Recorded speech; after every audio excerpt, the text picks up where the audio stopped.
Hello my darlings, I'm TwisTay and today I'm going to be talking to you about a story of a woman just going blatantly mad, and it's done in an avant-garde way. I'm going to talk to you guys about the new movie Darling. The story is about a young woman played by Lauren Ashley Carter who is hired to watch over Sean Young's house, and it is a very exquisite house. However, she is told that some strange things have happened there in the past with their previous house sitters, and she should be warned. But Darling doesn't see anything wrong with it, so she goes ahead and takes the job. Then within the next few days, you see Darling just descend more and more into this madness. At first, you kind of think that it's a ghost doing it, like it's gonna be a ghost story, but it's not even remotely close to it, and that's in a way somewhat new, I guess. In the beginning of the movie they give a warning sign, so I'm going to give a little fair warning for you. If you are epileptic, you should not watch this because there are several scenes where there is flashing lights, sped up imagery, random images one after the other, and it starts a shudder effect. I highly recommend that you guys don't watch this movie, which is okay because in a way you're not really missing out on much. First thought when I've seen this film as well as the trailer was it's very artsy, very avant-garde.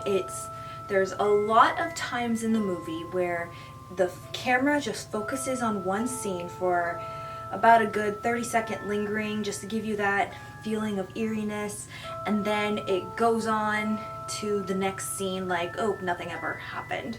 At first I kind of thought that this was in a way somewhat original, but later on I realized that this is practically a remake of the 1960s movie Repulsion, where a sister is left alone in a house and she starts dwindling down slowly into madness and not only ruining her life but also other people's lives as well. One big negative thing about this movie was there's no background history to Darling herself. She's not even given a direct name. The only reason why we call her Darling is because whenever the owner of the house calls in to check on her, she calls her, "Oh, hello, darling. Hi, darling. Oh, hello, darling." Alright guys, let's get down to business. Let me tell you what it has, and I will tell you if this is worth watching or streaming, or if you should simply just stay away from being dwindled into madness. There are two horror movie cliches. One being that the previous tenants or previous people that were taking care of the house, they had died.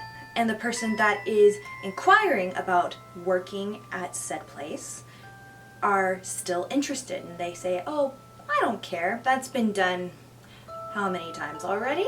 There are 7 unsettling and eerie moments, and they have to be when Darling is just doing her own thing, and then suddenly you'll see flashes of scenes that are to happen. But they're very quick. They're like maybe a second or two, and they linger in your mind, and you kind of think to yourself, what did I just see?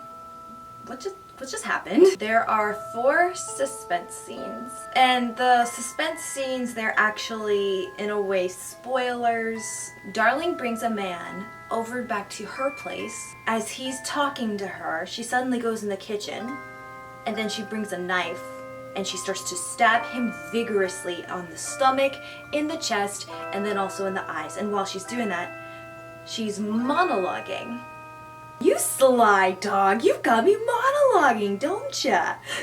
To feel like all of her emotions come out and how she's just putting so much intensity into what's going on, it's kind of creepy and very, very unsettling. Total jump scares.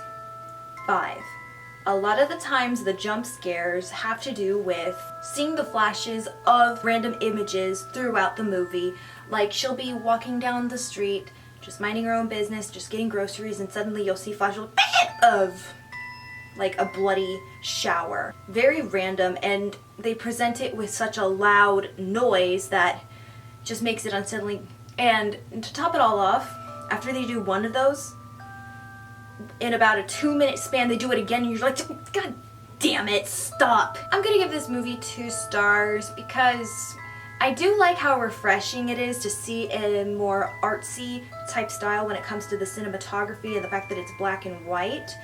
But to me, we didn't know if Starling had a history of being, you know, a psychopath, or how many girls were dying over there. We don't know. I don't want to be so blinded throughout the movie where at the end I in a way have more questions than answers. So have you guys seen Darling? What do you think about it?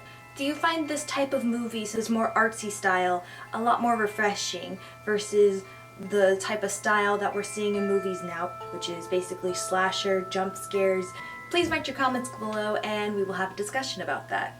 Do you have a horror movie that you would like for me to review, old or new, or even a foreign movie? Please write your comments below and I will get to them as soon as I possibly can. If you liked what you've seen, please hit the like button, and if you want to see more, please hit the subscribe button. So, until next time, my loves.